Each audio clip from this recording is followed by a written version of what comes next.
Commercial motorcycle passenger crushed to death in Ogun State. Professor Wale Soyinka derides Nigeria's education system, says it is nothing to write home about. On the international scene, Japan digs out from destructive mess caused by Typhoon Hagibis. And in sport, Men's Basketball League to begin Saturday.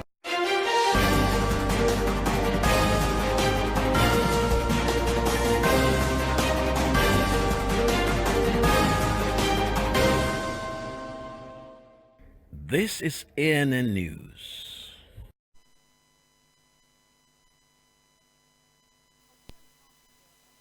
A motorcycle has been crushed to death by a truck on Sunday at the toll gate border town of Songota, Ogun State. Federal Road Safety Corps Commander in Songota, Kim Ganiyu, confirmed the accident and explained that a truck heading to Lagos from Abeokuta lost control as a result of brake failure and rammed into two vehicles and a commercial motorcycle. He said 2 males and a female were involved. The motorcycle female passenger was killed by the truck and those of the vehicles were unhurt. Ganiyu says motorists should ensure the vehicles are in good condition before operating them on the roads. Meanwhile, a police officer in Ilorin is said to have been beheaded by suspected armed robbers on Saturday when an NNPC 4 station was attacked. Kwara State Police Command spokesperson Ajayi Okasami confirmed the incident but said investigation is ongoing on the incident. Okasami said the robbers were reported to have struck the fuel station on Saturday night after workers there had closed. The Academic Staff Union of Universities, ASU, has rejected the directive to include university lecturers in the integrated payroll personnel system. The union is challenging President Muhammadu Buhari on the move it says violates the agreement between the two parties. The union's national auditor, Comrade Christ P. Wuma, says the policies against the law establishing universities and its Amendment Act. P. Wuma says governing councils of universities, not the federal government, should implement the policy for staff in their various institutions. He said that would ensure autonomy for the universities. P. Wuma says the universities need financial independence to promote scholarship and impart knowledge for society developments. Nobel laureate Professor Wale Soyinka has decried the country's educational system as dead. He said it's nothing to write home about. The professor made the remarks on Sunday at the University of Lagos, where he attended an event commemorating the 90th anniversary of the Government College Ibadan. Soyinka said the country is in trouble because its education is horrific. He said the country is very low when it comes to education. President of the Government College Ibadan, Old Boys Association, Dr. Wale Babalaki, said the college had fallen into disrepair. He said in the last 1 year, the group had spent more than ₹500 million to renovate the school structure. He said there is nothing called general education. Education must be good. Babalaki said it is better not to provide education at all than to provide poor education. He said half-educated persons are a danger to themselves and to the society.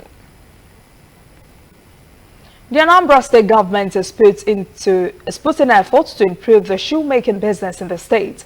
Shoemaking is a thriving business there, and their shoes can be found in just about every state in the country. But the shoemakers are lamenting low patronage. They have also called on the federal government to support them so they can improve efficiency. Lady Badmos has the details. Many of the shoes you find in Nigerian boutiques are branded made in Italy or made in China. But fact is, they're most likely made here. Welcome to Nkwele Izunaka Shoemaking Cluster, the home of local shoe manufacturing in Anambra State, southeastern Nigeria. It's the second biggest shoe manufacturing hub in Nigeria's southeast. And as you can imagine, everyone is like a busy machine here, from the old to the young, male and female. Everyone here makes different kinds of shoes, and from here, the shoes find their way to markets across the country and beyond its borders. The market was established as a cluster for all shoe manufacturers for adults, children, men, women, students, and all paramilitary groups. Anything footwear is manufactured here. The current unemployment rate in Nigeria stands at 23.1%. And for many youths who couldn't get white-collar jobs, the shoe market represents an entrepreneurial opportunity and financial security. One of them is Chukuma, who is a trainee under one of the shoemakers here. Some of my mates, not China Street. There are some of my mates who are roaming the streets, stealing and picking pockets. My joy is that I found myself here in this business. At the completion of my apprenticeship, I will establish my own business to pursue a career in shoemaking. So, I'll be here. The Anambra State government commissioned the shoe manufacturing market in 2007 and gave us loans of about $1,400 each to about 800 shoe manufacturers in the market under the Anambra Small Business Agency. Ever since, the market has become a major manufacturing center with thousands of shoes produced here daily. Machines are needed in what we do. Because we do not have machines, we construct all that we produce here manually. We've appealed to government for assistance in mechanizing our production activities here. Mechanization has helped our colleagues in Aba by making their jobs easier and better. The general preference for foreign products among Nigerians is mainly the reason why some of their shoes here are branded as foreign.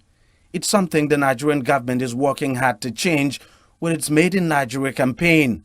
But the shoemakers here say they can compete with foreign brands if they had more government support and access to machines. There's a promise by government that machines would be supplied for our operations. If this can be achieved, our finishing would be improved upon. There is a great difference between a manually produced product and the one that is mechanically produced. But machines are not the only challenge confronting the shoemakers. They say the lack of electricity affects their cost of production, making their shoes more expensive and harder for them to compete with cheaper imported brands. They want the government to fully support small and medium enterprises so that they in turn could create jobs and help the economy to grow. Coming up, African stories. Kais Saied wins Tunisia's presidential runoff election. And later, international news. Japan digs out from Typhoon Igibis.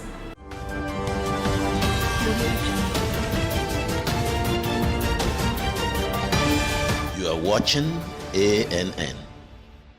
Dear mommy, you went out that night with the baby in your tummy, but you did not come back.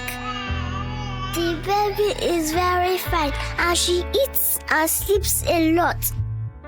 Everyone says that you are in a better place, but I miss you so much.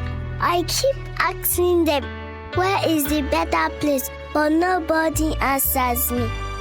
Auntie Carrie just hugs me and says, go and play. Mommy, I miss you. Please, when are you coming home? I still do miss you, Mom. And in honor of your memory, I'm a doctor today working with the MTN Foundation to save mothers and children every day. Ending mother and child mortality in Nigeria is dear to us. We will keep strengthening this most important bond just for you. Welcome back. This is ANN News. Now to African stories. Kais Saied's supporters are rejoicing that a candidate has been declared by Tunisia State Television as winner of the presidential election runoff on Sunday. Official results are expected anytime now, but unofficial numbers have caused jubilation in Saied's camp. State Television reports Saied has won with more than 76% of the votes, while his challenger, Nabil Karoui, received a little more than 23%. Hadnain Chawoji gives us a wrap on the elections. Tunisian voters lined up for 2 hours to elect their new president. Over 4,000 polling stations opened at 8 a.m. The turnout was below 13% in the morning, but it increased throughout the day. Nabil Karoui voted at Laekwan Primary School in Tunis amid tight security measures. He promised to modernize the country and to create a new social and economic dynamic. I will be the president of a modern Tunis that respects women's rights, helps the poor, and lets our youths dream and find a job at home instead of risking their lives in illegal migration. It's a country of justice. Tunisians must vote massively. We'll certainly win this election. 700 foreign observers and over 15,000 Tunisians are monitoring the election process. They were trained by the election authority, the civil society and the political parties. Qais Said, the retired law teacher who campaigned with hundreds of dollars and who's often described as anti-establishment candidate, voted in Ariana governorate. Tunisians have startled the world. You must continue and choose your own destiny. Tunisians can stop all conspiracies against the democratic process by voting. The will of the people will win. Tunisians are optimistic about the outcome of the election. Many believe that the country is on the right path to democracy, despite the social, economic and security challenges. I hope the situation improves in Tunisia. The new president must eradicate terrorism and reform the educational and health systems. No matter who wins, the winner shall be a president for all Tunisians without distinction. As youth, we are fed up of empty political promises. We are voting for change. According to the election authority, voting in the presidential runoff was smooth and transparent in all constituencies. Monitoring groups declared that the police personnel and the National Army secured the polling stations in full neutrality. The 2014 constitution stipulates that the President of the Republic has fewer powers than the Prime Minister.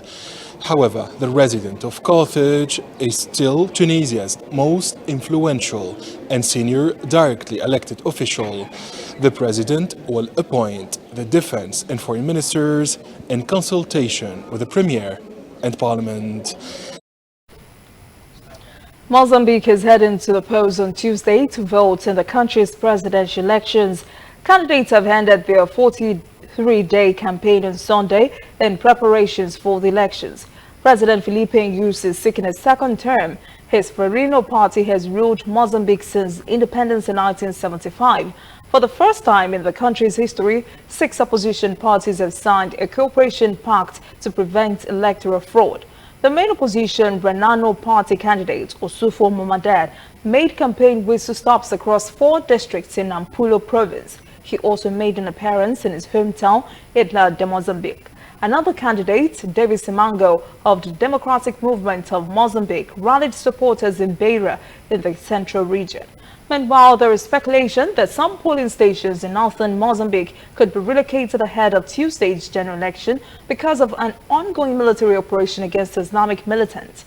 The northern Cabo Delgado province, a hub for mining and petroleum exploration, has witnessed sporadic attacks by a militant group known locally as Al-Shabaab. Ethiopia has turned a late 19th century palace in its capital, Addis Ababa, into a major tourist destination. Prime Minister Abiy Ahmed is the brain behind Unity Park, which sits on the 40-acre National Palace compound at the heart of the city. The park is made up of historical buildings where both imperial and Marxist government passed decisions that affected millions of Ethiopians. Koleta Wanjohi reports. At the top of the hill stands the palace of Emperor Menelik, Ethiopia's ruler from 1889 to his death in 1913. He is most famous for repelling an Italian invasion in 1896. This was a waiting room for his guests. His queen had her own chambers, and another wing was for the princes and princesses. Some of the architectural details show the presence of Indian traders in Ethiopia in the second half of the 19th century. It was empty before, so it should not be visited as empty as it is. So what is done is that some historical objects that used to be in the palace were collected from the National Museum, the Addis Ababa Museum and other places, and they will be exhibited there. The emperor's crown was kept in this throne house. The emperor ruled with absolute authority. Ethiopia's last emperor, Haile Selassie, ruled from 1930 to 1974 and sought to modernize his country. He is recognized as one of the founding fathers of the Organization of African Unity. Selassie was overthrown in the 1974 revolution, and these buildings have been off limits to the public ever since. This place has been Ethiopia's heartbeat and political center for the past 132 years. But since the revolution particularly, it was close to people. Nobody is allowed except political officials and people who work around. Now it's open to the people with all its history, bad or good. This traditional park contains spices and tree species from all over Ethiopia. The zoo is yet to be completed, but will house Ethiopia's rare black lions. The species is found only here and has been preserved in the zoos since 1948.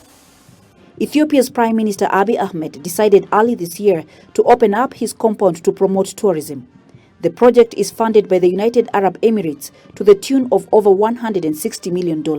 Does come every day. He has been monitoring the development and the progress, encouraging all of the people that have been engaged in that. So this process of his, actual engagement has really enabled people to tap into their own energy to ensure that it's completed, the restoration work is completed within a short period of time. A ticket will cost either $7 or $33. The higher price includes a guided tour and unlimited time within the park.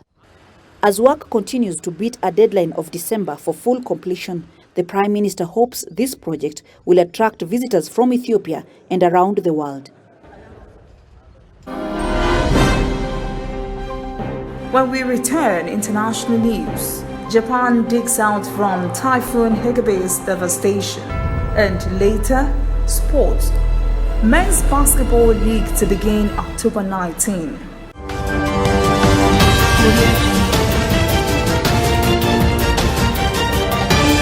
You are watching ANN.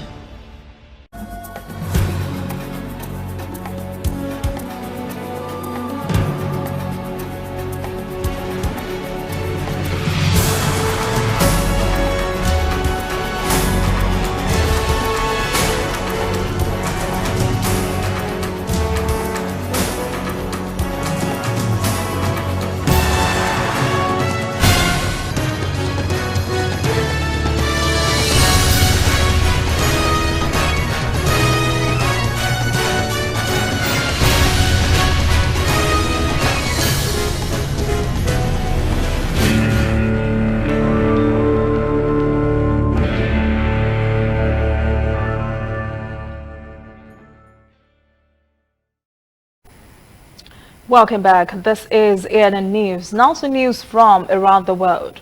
Japan is gradually recovering from one of its biggest and most powerful typhoons in 6 decades. More than 36 persons have been confirmed dead, as tens of thousands of troops and rescue workers labored to fight floods and help stranded residents. Rivers breached their banks in at least 14 different places, inundating residential neighborhoods. The storm also led to the cancellation of some Rugby World Cup matches.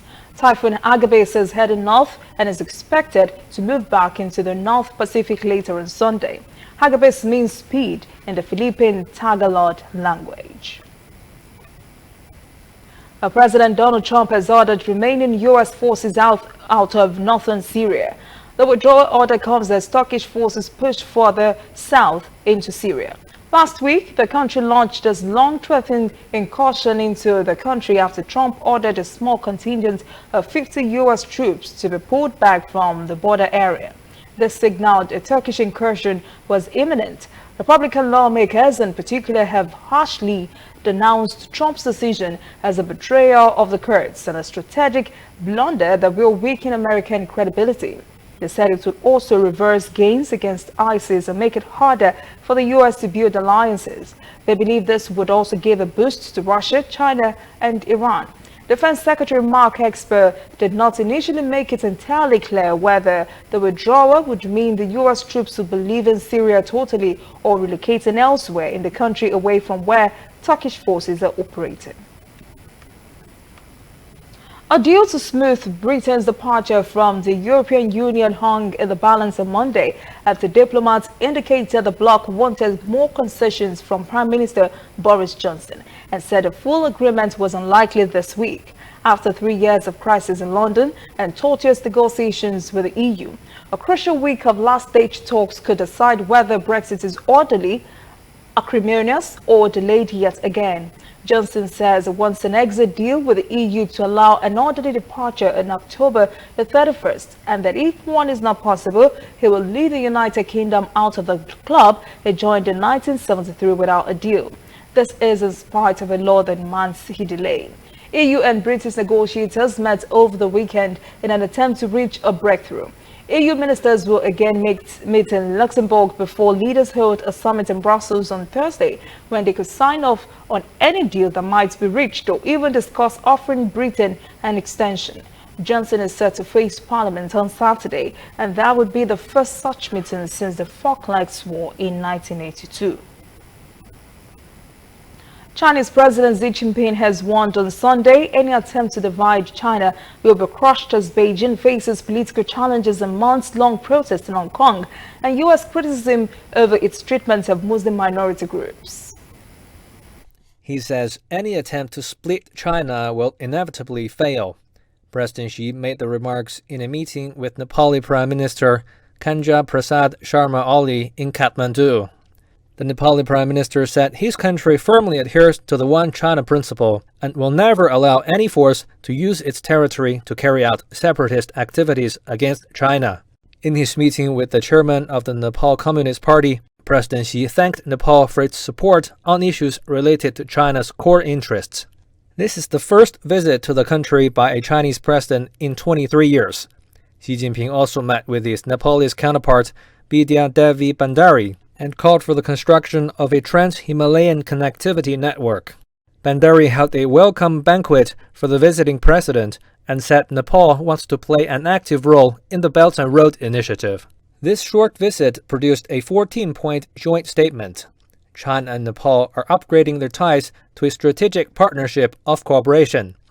The two countries agree on mutual respect for sovereignty and territorial integrity. They say they will maintain close, high-level exchanges and strengthen mutual trust. They agreed to an early implementation of an agreement under the Belt and Road Initiative, and to work together in developing a trans-Himalayan connectivity network covering railways, ports, highways, and airways.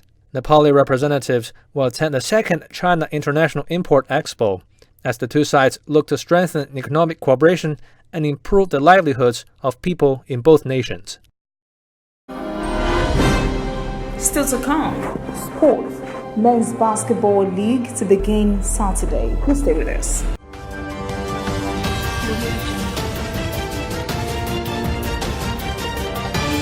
You are watching ANN. Whether in your house, at your office, on your phone or online, we are there. We have the facts behind the headlines. We cut to the chase with the news you really need. We cover every angle. We are the bigger, better news network. We are African News Network. ANN. Watch ANN News on MITV from a truly African spirit. We are on the road every day, canvassing throughout Africa for news you really need. We follow the story everywhere, from every corner of Nigeria to the wide African expanse. We bring you what's making headlines. We connect you with news you can use. ANN, African News Network, in a truly African spirit. Welcome back. This is ANN News and Sport. The Men's Basketball League will begin next Saturday after the Niger Basketball Federation approved a 7-day shift to allow clubs to complete their registration. The Federation's Secretary General, Afolabi Oluwayemi Olabisi, says the deadline extension was at the instance of clubs intending to participate in the 2019 Men's Basketball League. The Atlantic Conference will now hold in Ilorin, while the Savannah Conference will be held in Zaria. The league champions will represent Nigeria in the Basketball Africa League, to be organized by NBA in conjunction with FIBA Africa. Uganda FA President Moses Magogo has been suspended from all football-related activity for 2 months. He was also fined $10,000 by FIFA. Magogo was sanctioned by FIFA for reselling tickets relating to the 2040 World Cup. He became Ugandan football boss just a year ago, and he will serve his suspension until mid-December.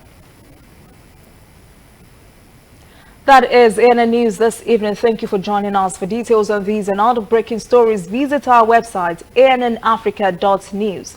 Conversation continues on our social media platforms, Twitter, Instagram, and Facebook at ANN Africa TV. I am Olajumoke Olatuji. Have a pleasant evening.